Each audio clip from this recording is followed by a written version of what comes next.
With the growing demand for energy and the future of electric vehicles, it's becoming clear that our current energy production may not be enough to supply everyone. But there is a compact method capable of generating massive amounts of power: nuclear energy. Today, I'm going to show you what a nuclear power plant does and how it works.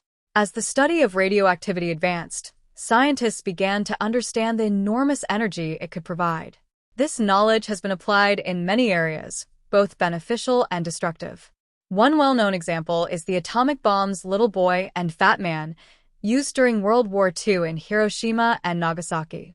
Because of events like these, nuclear energy is often associated with disasters. But the truth is, radioactive materials can also be used for good.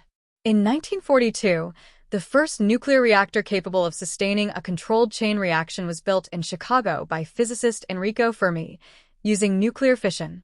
But what exactly is nuclear fission? To understand that, we need to look at how energy is generated from atoms.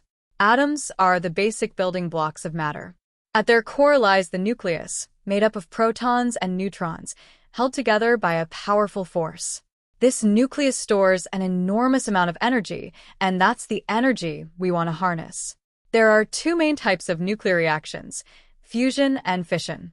In nuclear fusion, atomic nuclei combine, releasing huge amounts of energy. This process follows Einstein's famous equation, where a small amount of mass is converted into a massive amount of energy. The best example of fusion is our Sun.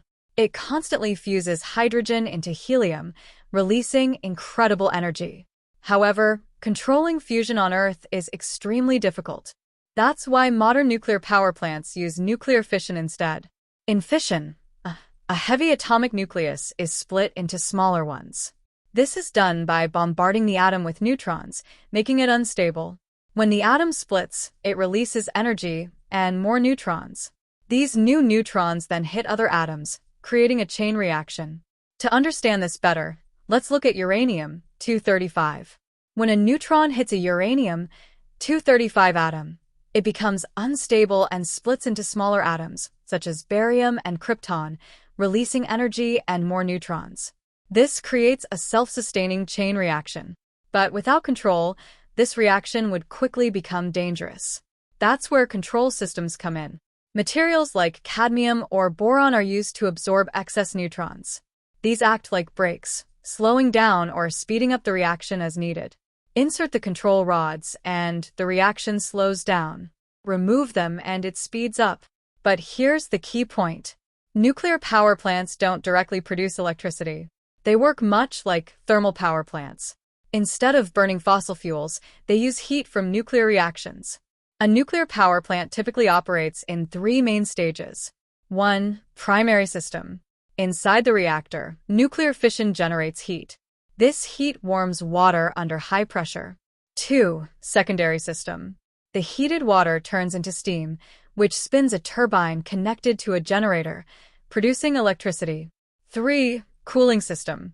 After passing through the turbine, the steam is cooled back into water so it can be reused. Those large cooling towers you see at nuclear plants? They release water vapor, not smoke, and it's not radioactive. The water that comes into contact with the reactor is kept in a sealed system and never reaches the outside environment. One major advantage of nuclear energy is that it produces no greenhouse gases during operation. But there is still one major challenge: nuclear waste. Radioactive waste must be carefully stored in secure facilities, often deep underground or inside reinforced structures. Accidents like Chernobyl and Fukushima have made people cautious about nuclear energy. However, with proper safety systems, nuclear power can be a reliable and efficient energy source. There is also the issue of cost.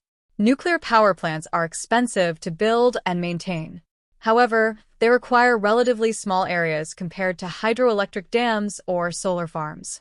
This means they can generate large amounts of energy in a compact space. As global energy demand continues to rise, nuclear energy may play an important role in the future. If you enjoyed this video, don't forget to like, subscribe, and turn on notifications.